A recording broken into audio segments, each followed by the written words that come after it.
नमस्कार मंडळी. आपल्या हिंदू धर्मामध्ये मार्गशीर्ष महिना हा अत्यंत पवित्र महिना म्हणून ओळखला जातो. आता काही दिवसांपूर्वी मार्गशीर्ष महिना हा सुरू झालेला आहे. तर आजच्या व्हिडिओमध्ये आपण मार्गशीर्ष महिना कधीपासून शेवट कधी, तसंच यावर्षी एकूण किती गुरुवार आलेले आहेत, पहिला गुरुवार कधी आहे, तसेच पूजा आपल्याला नक्की कोणत्या वेळेत करायची, त्याचबरोबर व्रताचे उद्यापन कधी करावे, व्रताचे नियम कोणते, हे नियम पाळून आपल्याला आपण केलेल्या व्रताचे संपूर्ण फळ मिळेल. तर अशी संपूर्ण अगदी सविस्तर माहिती आपण या व्हिडिओमध्ये पाहणार आहोत. मार्गशीर्ष महिन्यात दर गुरुवारी हे व्रत केलं जातं. तर यंदा मार्गशीर्ष महिन्याची सुरुवात शुक्रवार दिनांक 21 नोव्हेंबर 2025 रोजी झालेली आहे आणि या महिन्याची सांगता दिनांक 20 डिसेंबर 2025 रोजी होत आहे. तर मार्गशीर्ष महिन्यामध्ये यंदा 4 गुरुवार आलेले आहेत. म्हणजेच मार्गशीर्ष महिन्यामध्ये एकूण 4 गुरुवार असणार आहेत. पहिला गुरुवार 27 नोव्हेंबर, दुसरा गुरुवार 4 डिसेंबर, तिसरा गुरुवार 11 डिसेंबर आणि चौथा गुरुवार 18 डिसेंबर असणार आहे. आणि यावर्षी शेवटच्या गुरुवारी आपल्याला उद्यापन सुद्धा करायचं आहे. मार्गशीर्ष महिन्याच्या पहिल्या गुरुवारी या व्रताचा प्रारंभ केला जातो आणि मार्गशीर्ष महिन्याच्या शेवटच्या गुरुवारी या व्रताचं उद्यापन केलं जातं. पण काही जणांना काही अडचणीमुळे मार्गशीर्ष महिन्यात या व्रताचं पालन करणं जमलं नाही, तर कोणत्याही महिन्यातील पहिल्या गुरुवारी हे व्रत करू शकता आणि त्याच महिन्याच्या शेवटच्या गुरुवारी व्रताची सांगता करावी. त्याचबरोबर सगळ्यांना पडणारा प्रश्न, ही पूजा नेमकी कधी मांडावी. तर पूजेची मांडणी तुम्ही सकाळी स्वच्छ स्नान करून पूजेची जागा स्वच्छ करून त्या ठिकाणी पूजेची मांडणी करावी. पण काही कारणास्तव तुम्हाला सकाळी पूजा मांडणी करणं जमलं नाही, तर कमीत कमी सकाळी 12 वाजण्याच्या आत पूजा मांडणी करू शकता. ही देखील वेळ अत्यंत शुभ समजली जाते, कारण या वेळेत माता महालक्ष्मीचं आगमन आपल्या घरामध्ये होत असतं. पण अगदीच दुपारी म्हणजे 12 ते 4 या वेळेत पूजा मांडणी करू नका, कारण पूजा मांडणी नेहमी प्रसन्न आणि सात्विक वेळेत करावी, जेणेकरून माता लक्ष्मीने सुद्धा अगदी सुखासमाधानाने प्रसन्न वेळेत आपण माता महालक्ष्मीचं आगमन आपल्या घरात करणार आहोत. तर माता लक्ष्मी देखील आपल्यावर नक्कीच प्रसन्न होईल. विधिवत शास्त्रोक्त पूजन कसं करावं. सर्वप्रथम पूजेच्या मांडणीसाठी सकाळी लवकर उठून स्नान आदी झाल्यानंतर सूर्यदेवाला अर्घ्य जल द्यायचा आहे आणि हातामध्ये जल, फूल, अक्षदा घेऊन या व्रताचा संकल्प करायचा आहे आणि आपल्या मनातील इच्छा प्रकट करायची आहे. अशा प्रकारे पूजेचा संकल्प केल्यानंतर घराच्या ईशान्य कोपऱ्यामध्ये किंवा जिथं देवपूजा करतो तिथं पूजेची मांडणी करावी. पूजा मांडणीची जागा व्यवस्थित झाडून पुसून स्वच्छ करावी. त्यावर पाट ठेवायचा आणि पाटावर लाल वस्त्र अंथरून घ्यायचं. नंतर माता लक्ष्मीला प्रिय असलेले कमळ तांदळाने काढून घ्यावे. त्यावर चांदीचा किंवा तांब्या, पितळेचा कलश स्थापन करावा. या कलशामध्ये थोडे गंगाजल टाकून, त्यात गंगाजल नसेल तर नाही टाकले तरी चालेल, शुद्ध पाणी भरावं. तसंच या कलशावर स्वस्तिक काढा. यात 5 आंब्याची पानं किंवा नागवेलीची पानं किंवा 5 प्रकारच्या फुलांच्या झाडांची पानं त्यात ठेवावी. पानं ठेवून झाल्यानंतर घरात असेल तर कलशात दुर्वा टाकायचे आहेत किंवा तुळशीपत्र टाकायचं. सुपारी, शिक्का कलशात टाकायचा. आता नारळाची स्थापना करायची. नारळाची शेंडी वर असेल असा नारळ कलशावर ठेवायचा. लक्ष्मी मातेची मूर्ती किंवा श्रीयंत्र आपण पूजेसाठी वापरू शकतो. लक्ष्मी मातेचा फोटो ठेवण्याआधी त्याखाली थोडे तांदूळ ठेवावे व त्यावर फोटो ठेवावा. श्री गणेशाची स्थापना करण्यासाठी नागवेलीच्या पानावर सुपारी ठेवावी. नागवेलीचं पान नसेल तर फक्त थोडे तांदूळ टाकून त्यावर सुपारी ठेवावी. अशी ही झाली आपली पूजा मांडणी. पाटासमोर रांगोळी काढावी. आता पूजा कशी करावी ते पाहूया. सर्वप्रथम भूमिपूजन म्हणजे भूमीवर गंध, पुष्प, अक्षदा अर्पण करून वंदन करावं. त्यानंतर दीपपूजन म्हणजे दिव्याला फूल, अक्षदा वाहून दीपपूजन करावं. कर्मसाक्षीत दीप असतो म्हणून दीपपूजनाला फार महत्त्व आहे. घंटीपूजन, घंटीला फूल, अक्षदा वाहून घंटीपूजन करावं. सर्वप्रथम गणेशाच्या मूर्तीला गंगाजलाने व नंतर पंचामृतानं स्नान घालून तांदळावर ठेवावं. सोबतच माता लक्ष्मीच्या फोटोवर पंचामृत शिंपडून पाणी शिंपडावं. हळद, कुंकू, अक्षदा, फुलं गणपती व माता लक्ष्मीला लाल फूल जरूर अर्पण करावं. नैवेद्यासाठी गणपती बाप्पांना गुळ, खोबरं व माता लक्ष्मीला 5 फळे ठेवावी. त्यानंतर मनोभावे देवीची प्रार्थना करत आपली इच्छा सफल होण्याची विनंती करावी. नंतर श्री महालक्ष्मी व्रताची कथा वाचावी.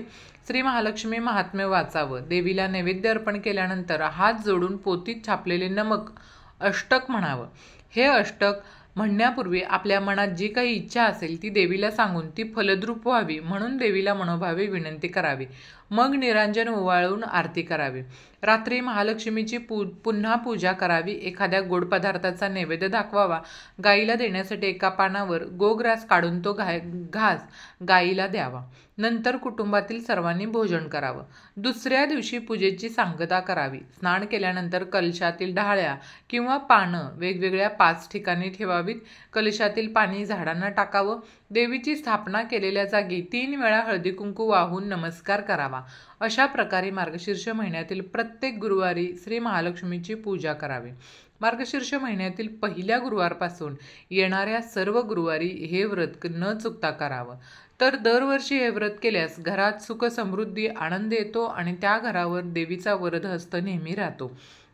श्री लक्ष्मी देवीने पद्यपुराणात सांगितलं आहे की जो माझे व्रत नित्यनियमाने करेल तो सदैव सुखी समाधानी राहील। त्यामुळे सर्वांनी हे व्रत मनोभावे करावं। महालक्ष्मी शेवटच्या गुरुवारी व्रताचं उद्यापन कसं करावं? तर उद्यापनाच्या दिवशी नेहमीप्रमाणे पूजा आरती व कहाणी वाचन झाल्यानंतर 7 सुवासिनींना किंवा 7 कुमारिकांना जमलंच नाही तर एक सुवासीन श्री महालक्ष्मी स्वरूप समजून त्यांना हळद कुंकू देऊन प्रसाद म्हणून एक फळ आणि या व्रतकथेची एक प्रत द्यावी। इच्छेनुसार एखादी भेटवस्तू द्यावी आणि त्यांची ओटी भरावी। त्यांना भावपूर्ण नमस्कार करावा। उपवास असल्यास दूध किंवा सुवासिनींना भोजन द्यावे। या दिवशी कन्यापूजन देखील करता येतं। शक्य असल्यास ब्राह्मणाला शिदा आणि दक्षिणा देऊन नमस्कार करावा। स्त्री पुरुष दोघेही हे व्रत करू शकतात। श्री महालक्ष्मी व्रत करणाऱ्यांसाठी व्रताचे काही नियम आहेत। आता आपण या व्रताचे छोटे छोटे नियम जाणून घेऊ। कारण जर आपण या व्रताच्या नियमांचं अगदी व्यवस्थित पालन केलं तर आपण केलेल्या व्रताचं संपूर्ण फळ आपल्याला मिळेल। आंघोळ न करता पूजा करू नये किंवा पूजेच्या साहित्याला देखील आंघोळ न करता हात लावू नये।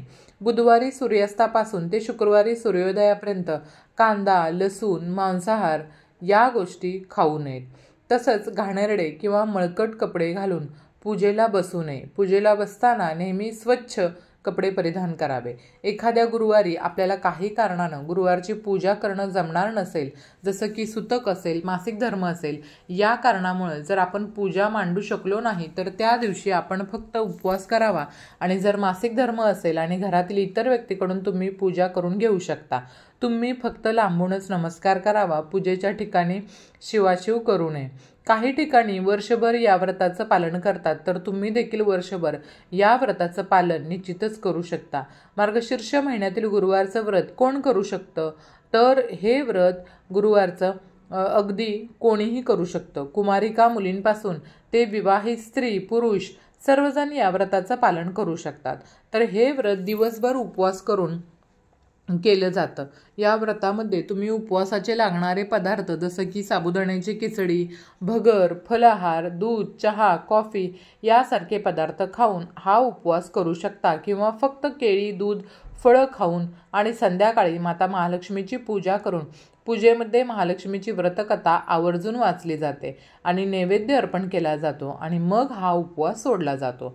व्रताच्या दिवशी उपवास करावा, रात्री भोजन करावं। पद्यपुराणात संसारी माणसासाठी हे व्रत सांगितलेलं आहे। त्यामुळे पती पत्नी दोघे मिळून हे व्रत करू शकता। आता जर एखाद्या गुरुवारी जर मासिक पाळी आली असेल तर तुमच्या घरातील इतर मंडळींना पूजा मांडणी करून कथा वाचायला, नैवेद्य दाखवायला, आरती करायला सांगू शकता। तुम्ही फक्त उपवास करायचा आहे आणि तो गुरुवार तुम्हाला या 4 गुरुवारमध्ये काउंट करू शकता। कारण मार्गशीर्ष महिन्यातील गुरुवारचं व्रत हे पहिल्या गुरुवारी सुरू केले जातं आणि शेवटच्या गुरुवारी त्याचं उद्यापन केलं जातं। पण शेवटी काय, तुम्ही तुमच्या गावात, शहरात कशा प्रकारे केलं जातं त्या पद्धतीने उद्यापन करावं। पण शक्यतो मार्गशीर्ष महिन्यातल्या शेवटच्या गुरुवारचं या व्रतात उद्यापन केलं जातं। आता हा प्रश्न सुद्धा बऱ्याच जणांना पडतो की आम्हाला महालक्ष्मी व्रत असतं, मग गुरुवारी केस नाही धुतले तर कसं चालेल? फरशी नाही पुसली तर कशी चालेल? पूजा मांडणी करायची असते, मग उपवास असतो, केस न धुता उपवास कसा करायचा?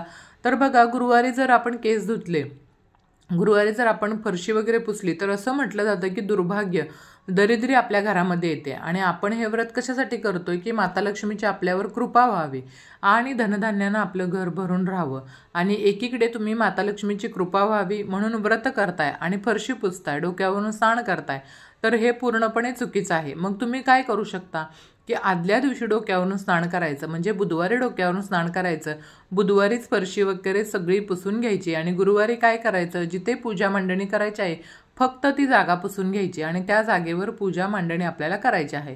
व्रत, पूजा व श्री महालक्ष्मी कथा ऐकण्यास शेजारी पाजारी यांना बोलवावं, मात्र एकाग्र व शांत चित्तेने महात्म्य वाचावं. शांतता व एकाग्रता असल्यास पोथी वाचन चालू असताना श्री महालक्ष्मीचे अप्रत्यक्षरित्या अस्तित्व आपल्याला जाणवतं. व्रताची सुरुवात ही मार्गशीर्ष महिन्यातील पहिल्या गुरुवारी करून 4 गुरुवार हे व्रत करावं. शेवटच्या गुरुवारी या व्रताचं उद्यापन करावं. व्रताच्या दिवशी रात्री गोड जेवण करून देवीला नैवेद्य दाखवावा. नंतर बरोबर भोजन करून उपवास सोडावा. गुरुवारी घरातील फरशी पुसू नये, तसेच कोणतेही साफसफाईचे काम या दिवशी करू नये. आदल्या दिवशी सूर्यास्तापूर्वी तुम्ही ही सर्व कामे करू शकता. त्याच्यानंतर बघा, तुम्हाला अजून एक गोष्ट लक्षात घ्यायची आहे, म्हणजे ज्या दिवशी पूजा केलेली आहे त्याच दिवशी पूजा काढायची नाहीये. दुसऱ्या दिवशी सकाळी सूर्य उगवण्याच्या वेळी तुम्हाला ती पूजा काढायची आहे, उचलायची आहे. देवीला हळद कुंकू लावून प्रथम नारळ उचलायचा आणि आपल्या माथ्याला स्पर्श करायचा. नंतर तो नारळ काढून साईडला ठेवू शकता. तुळशीतील किंवा कलशातील पाणी थोडं आधी घरात शिंपडून नंतर झाडांना द्या. तुळशीत ओतू नका. त्यातील सुपारी आणि नाणं पुढच्या गुरुवारी वापरू शकता आणि नारळ देखील तुम्ही पुढच्या गुरुवारसाठी ठेवू शकता. उद्यापनानंतर शेवटी तांदूळ हे कोणत्याही शाकाहारी पदार्थ बनवण्यासाठी तुम्ही हे तांदूळ वापरू शकता. श्री महालक्ष्मी देवीला वाहिलेली फुलं कुठेही टाकू नये, त्यामुळे ती फुलं पायाखाली येऊन देवीचा अपमान होतो. फुलांचं पाण्यामध्ये निर्माल्य करावं. मार्गशीर्ष महिन्यात व्रत करणं जमलं नाही तर कोणत्याही महिन्यातील शुक्ल पक्षातील पहिल्या गुरुवारी या व्रताची सुरुवात करता येईल. दर गुरुवारी श्री महालक्ष्मी व्रत करून देवीची यथासांग पूजा करावी. अशा प्रकारे हे व्रत करून शेवटच्या गुरुवारीत आपण उद्यापन करावं. खिचडी खाऊन हा उपवास सोडू नये. तर बघा, घरामध्ये वाद, भांडण, तंटा करू नये. बोलताना चुकीचे शब्द वापरू नयेत. बाकी कोणतंही सोंग घेता येतं, परंतु पैशाचं सोंग आणता येत नाही. जेव्हा आर्थिक परिस्थिती बिकट असते तेव्हा सगळे मार्ग बंद झाल्यासारखे वाटतात. हे मार्ग खुले व्हावेत आणि लक्ष्मी मातेची कृपादृष्टी व्हावी यासाठी हे सोपे उपाय करून पहा. रोजच्या देवपूजेमध्ये शंखाला स्नान घालून त्याची नियमित पूजा करा, कारण शंख हे लक्ष्मीचं आवडतं स्थान आहे. त्याचबरोबर लक्ष्मी मातेच्या गळ्यात कवड्यांची माळ आपण सर्वांनी पाहिली असेल, म्हणून देवपूजेत कवड्यांची माळ अथवा कवड्या ठेवून त्यांची नित्यनियमाने पूजा करावी. त्यामुळं धनवृद्धी होते. लक्ष्मी माता कमळात विराजमान असते, ते तिचे आवडते स्थान आहे. दर शुक्रवारी शक्य झाल्यास पांढरे गुलाबी कमळ देवीला अर्पण करावं. महिन्यातून एकदा किंवा एखाद्या शुभतिथीच्या निमित्ताने देवीला केशरी रंगाचा साखर भात किंवा पांढऱ्या रंगाचे मिष्टान्न अर्पण करावे. यात खोबरे, साखर, दही साखर किंवा खडी साखर देखील चालू शकेल. तुमच्या दारात प्राजक्ताचं झाड असेल तर अतिउत्तम. देवीला प्राजक्ताची फुलं आवडतात. तुमच्या आजूबाजूच्या परिसरात प्राजक्ताचे झाड असेल तर सकाळच्या प्रहरी निवडक फुले वेचून देवीला फुलांनी सुशोभित करावं. वैजयंतीचे फुल देखील लक्ष्मी आणि विष्णूंना प्रिय असते. भक्तिभावाने हे फुल अर्पण केले असता देवीची कृपादृष्टी आपल्याला लाभते. केळ्याची बाग, आता जिथं असते ना केळाची बाग, तिथं आर्थिक चणचण भासत नाही, परंतु प्रत्येकाच्या नशिबात हे सुख नसतं. अशा वेळेस जिथे केळाचे झाड असतं तिथं सेवा म्हणून पेलाभर पाणी अर्पण करावं. तसंच शक्य असल्यास देवीला केळाचा नैवेद्य दाखवून तो प्रसाद सर्वांना वाटावा. ज्या घरात तुळशी वृंदावन किंवा तुळशीचं रोपटं असतं आणि रोज सायंकाळी तुळशीपाशी दिवा लावला जातो त्या घरावर लक्ष्मीची कृपादृष्टी ही सदैव राहते. रोज सायंकाळी दिवे लागणी झाल्यावर लक्ष्मी घरी येते अशी आपली भावना असते. म्हणून तिच्या स्वागतासाठी रोज आपलं अंगण अथवा दाराचा उंबरठा स्वच्छ करून तो रांगोळीने सुशोभित करावा. ते स्वागत पाहून देवी लक्ष्मी आपल्यावरती प्रसन्न होते. अस्ताव्यस्त पसरलेलं घर आपल्याला आवडत नाही तर देवीला तरी कसे आवडणार. म्हणून घर कायम स्वच्छ, आवरलेले आणि नीटनेटके असावे. अशा घरात देवी मुक्त हस्ते वरद आशीर्वाद देते.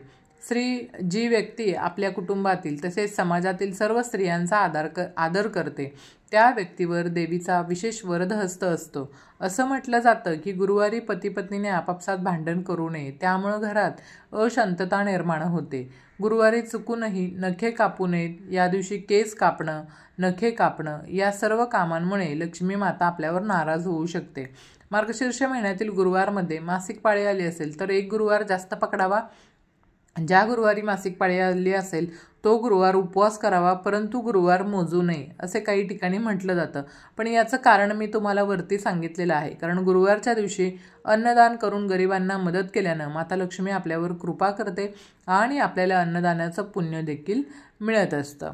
त्याच्यानंतर बघा, उपवास सोडून झाल्यावर एकदा हात धुतल्यानंतर त्यानंतर पुन्हा काहीच खाऊ नये. फक्त फळ खाऊ शकता तुम्ही पुन्हा, पण दुसरे कोणतीही गोष्ट खाऊ नये. गुरुवारच्या दिवशी सकाळी लवकर उठून सडा रांगोळी करावी. यामुळे माता लक्ष्मी आपल्यावर प्रसन्न होते. माता लक्ष्मीचा वास आपल्या घरात राहतो. उपवासाच्या दिवशी कोणालाही अपशब्द बोलू नये. शक्य तेवढे माता लक्ष्मीचं नामस्मरण दिवसभर करावं. उपवास सोडण्या अगोदर पोथी वाचन तसेच महालक्ष्मीची आरती निश्चितच करावी. त्यानंतर व्रत करताना पूर्ण श्रद्धा आणि मनापासून करावं. स्वच्छ भाव ठेवून मनामध्ये करावं. असे हे आहेत महालक्ष्मी व्रत कसे करावे तसेच महालक्ष्मी व्रताचे नियम. जर तुम्हाला हा माहितीपूर्ण व्हिडिओ आवडला असेल तर व्हिडिओला इतरांसोबत शेअर करा आणि चॅनेलला लाईक अँड सबस्क्राईब करा. धन्यवाद. श्री स्वामी समर्थ.